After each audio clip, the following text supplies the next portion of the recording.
கள்ளக்குறிச்சி மாவட்டம் ரிஷிவந்தியம் தொகுதி காயனூர் ஊராட்சி மேட்டுச்சேரி கிராமம். இது வந்து வடக்கு தெரு புது காலனி பகுதி.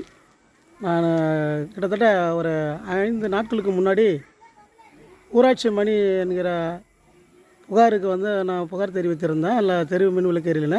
கிட்டத்தட்ட ஒரு 30க்கும் மேற்பட்ட கம்பங்கள் எரியல. நான் நேரடியாக ஆய்வு பண்ணேன்.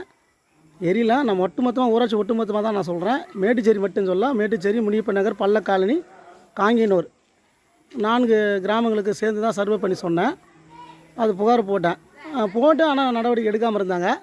நேற்று தினம் நான் என்ன பண்ணேனாக்கா, எங்கள் ஊரில் இருக்கிற வாட்ஸ்அப் தளத்தில் வந்து பகிர்ந்தேன். உடனே பார்த்தா இன்றைக்கி மெசேஜ் வருது. என்னென்னு, பழுது நீக்கியாச்சுன்னு போடுறாங்க. பழுது நீக்கப்பட்ட இந்த அதிகாரிகளுக்கு நன்றி சொல்லணும். தெருவிலுக்கு எப்படி எரிது பாருங்கள், அருமையாக எரியுது. பாராட்டு விழா வைக்கணும். இந்த மாதிரி லைட்டு எரி வச்சாங்க பாரு, புகார் கொடுத்த உடனே நடவடிக்கை எடுத்தாங்க பாரு. அந்த அதிகாரிகளுக்கு பாராட்டு விழா கொடுக்கணும். மாவட்ட ஆட்சியர் மூலியமாகவும் அந்த பாராட்டு கொடுக்கணும். என்ன இது சொல்கிறதுன்னு தெரியல. இது லைட்டு எரிதான் பாருங்கள், எங்கே எரியுதுன்னு பாருங்கள். இதை ஆமாம், இது வந்து ஒரு வாரத்துக்கு முன்னாடி நான் புகார் போட்டேன். புகார் போட்டேன்னா இப்போ எனக்கு நீங்கள் மெசேஜ் என்ன வருதுன்னா, புகார் வந்து அடிப்படையில் வந்து பழுது நீக்கியாச்சுன்னு சொல்கிறாங்க. இல்லை, இப்போ இது இந்த கம்பம் வந்து சீர் பண்ணாங்களா?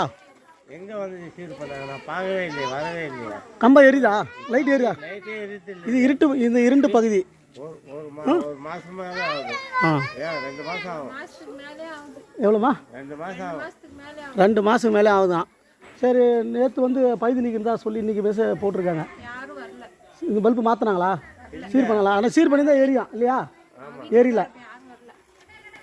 அதுதான் இந்த பல்பு ஏரியல. இதுக்காக தான் நாங்கள் போடுறோம். அதிகாரி வந்து எந்த அதிகாரி மாற்றினான்னு கேளுங்க. எந்த அதிகாரி எப்போ வந்து மாற்றினாங்கன்னு கேளுங்க. நல்லா பாருங்கள். இதுக்கெல்லாம் காரணம் வந்து ஊராட்சி செயலர் தான் காரணம், வட்டார வளர்ச்சி செயலர் தான் காரணம், ஜோனல் பிடின்னு ஒருத்தருக்கார், இவங்க தான் காரணம். இவங்க 3 பேர் சேர்ந்துக்கிட்டு இதே தான் எங்கள் ஊராட்சியில் ஒரு தரமற்ற கால்வாய் போட்டாலும், ஒரு தரமற்ற ஒரு சிமெண்ட் ரோடு போட்டாலும் புகார் தெரிவித்து நடவடிக்கை எடுக்கிறதில்ல. எல்லாத்துக்கும் பில்லு போகிறது மட்டும் தான் அவங்க ஆள் கையெழுத்து போட்டு உடனே அது சேங்ஷன் பண்ணிடணும். அவசரமாக போட்டுருவாங்க. அதை நான் பலமுறை பண்ணியிருக்கேன். மாவட்ட ஆட்சியர் ஏறினா புகார் கொடுத்தா நடவடிக்கை எடுக்காதால தான் இவங்களோட ஆட்டம் அதிகமாகிடுச்சு. இது ஒட்டுமொத்தமாக எங்கள் ஊராட்சி மக்கள் வந்து கேள்வி கேட்டு சோர்ந்து போயிட்டாங்க. என்ன தான் பண்ணுறதுனே தெரியல. இங்கே பாருங்கள், இந்த நேரத்தில் கூட இவ்வளோ ஒரு கேவலமாக நடக்கிறாங்க. லைட்டு போட்டாச்சுன்னு கொடுக்குறாங்க. அதுக்காக தான் இந்த வீடியோ எடுக்கிறேன். நேரடியாக இந்த வீடியோ போட்டிருக்கேன். கூகுள் மேப்பில் போட்டிருக்கேன். பார்த்துங்க நீங்களே. இந்த லட்சத்துக்கு பாருங்கள், இங்கே ஒரு பல்பு, அதுக்கு அந்தாண்ட ஒரு சென்டராக ஒரு 2 இதே தெருவில் 2 இல்லை. அதையும் நான் வீடியோ எடுத்து போடுறேன்.